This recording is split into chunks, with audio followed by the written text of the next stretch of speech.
How you doing, YouTube? Matt Massive Beer Reviews, back with some Fidens up in this piece in the form of their Use It Up. Yeah, I keep pushing this can and go like this. How about that? Use It Up. I don't know why I'm doing it. I'm like, argh. Okay, Use It Up. Yeah, this is their Double India Pale. Simcoe and Citra. That's a pretty good combination right there. 7.9% alcohol by volume. Fidens Brew Company, Colony, New York. Basically Albany. And this be, like 3 weeks old, give or take.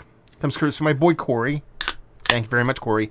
I have a tendency to get beers in, and if I get like 2 or 3 or 4 or 5 or 6 or 7, I wait and post them all together. I already did the Fidens review for the IPA it was sent, which was Palm, again from Corey. Thank you very much, brother. And I posted it the night I did it because I was that pumped about that beer. Now I'm really excited to dive into this one, see where this one shows and proves.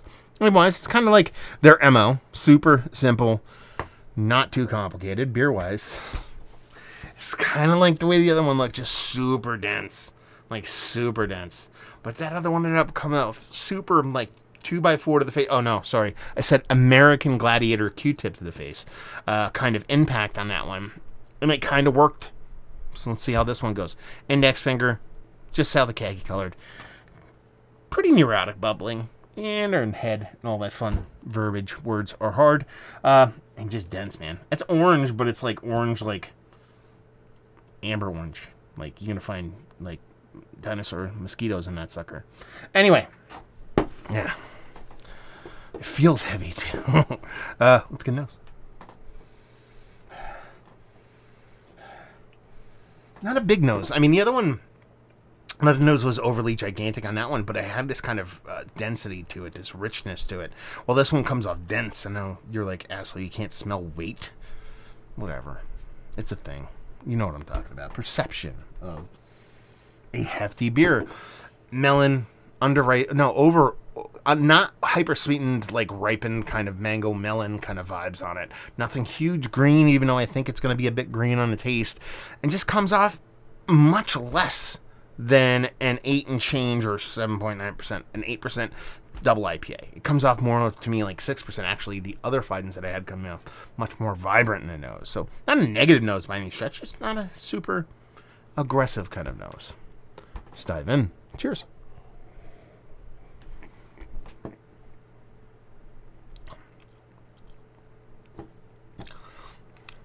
It's all right. Yeah, it really does mimic its nose quite specific. Definitely melon vibes, a little bit more sweetened, maybe even eking into a little bit of starf tropical fruit kind of vibes here, because there is a bigger sweetness on this. That makes sense. Double IPA.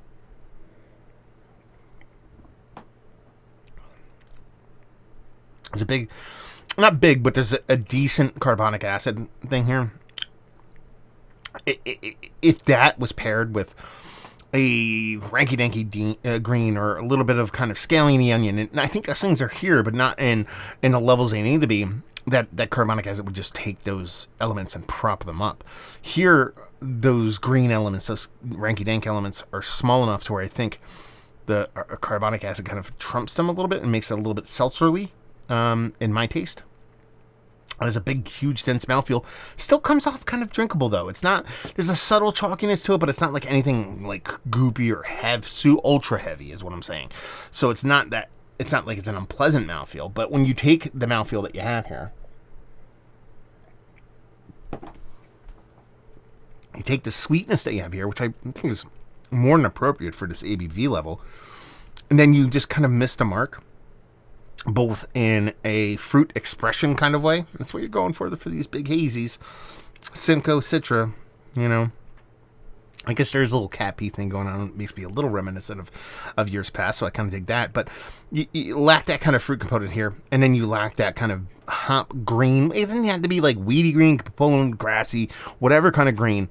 I think those two elements are quite smaller than they need to be for this beer to really show and prove. It's just hard, man. It's the higher an ABV you get, the harder it is to get the expressions you need. It's like scaling just a regular recipe from homebrew. You know, you can nail a homebrew beer, but once you try to scale it up to barrels from you know what I mean, tiny little gallons. It's hard. And I think that is much the same for, beers across the board on a commercial level when you try to just if you can make a crushable, really fantastic, well done hazy like that Palm was. And once you start to get a little bit beefier, a little bit heavier, it's a little harder to keep those kind of the flavor profiles kind of dialed in and in step, in tune, in balance. And that's where this one comes out.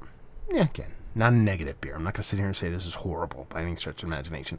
It's just not as well constructed for me and just lacks the punch where it needs to be. All the other elements are there. If you bring that fruit to the game, you bring that bigger green kind of presence to the game, that carbonic thing, that little kind of sugary sweetness thing in the mouthfeel, which kind of feel a little out of place now, then they make sense with those bolder flavors involved. But without them being there, it just kind of falls short for me. Is this one of the better double IPAs I've had as of late? I'm going to do my kind of push thing. Sometimes people guess. I don't know, half of you people even follow sports. I have no idea. One of my favorite podcasts is Guess the Lines that comes out on Sunday nights on the Ringer Podcast Network with Bill Simmons, Cousin Sal, and they guess the line for NFL games. And they, the game's coming out before the lines come out, betting lines. And they'll guess, I think this is going to be a 3.5 point favorite. I think this is going to be this. And then they guess who they think is going to win. And, it's like, with that point spread, I'll go with this. And sometimes people are like, I'll go with the push, which means you're going to hit the number exactly. That's what I'm going to do with this beer. I'm going to push this beer. It's not out. It's not in. It's on the push. We're pushing it. It's in limbo. Value availability on this sucker, I have no idea. My boy Corey dropped it off in a beer mail. So Corey or anybody else in the Fidens universe, please let me know and leave you with if you like what we like this beer. If you like big old, huge, dense hazies, you don't want them to be kind of like, I don't know. If all you drink is hazy, you probably dig this. You probably do. But if you like, balance and depth of character and cohesiveness is probably a way better word than balance, because not everything has to be at the same exact level to have that cohesive kind of thing going on.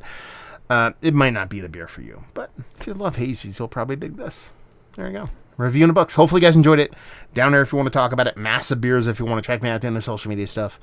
Beer Massive. If you want to check me out doing a whole podcasting thing, let me know if you've had this too. Hopefully you guys enjoyed our review. Hopefully you're enjoying a little Fidens right now. Hopefully see you next time. Cheers.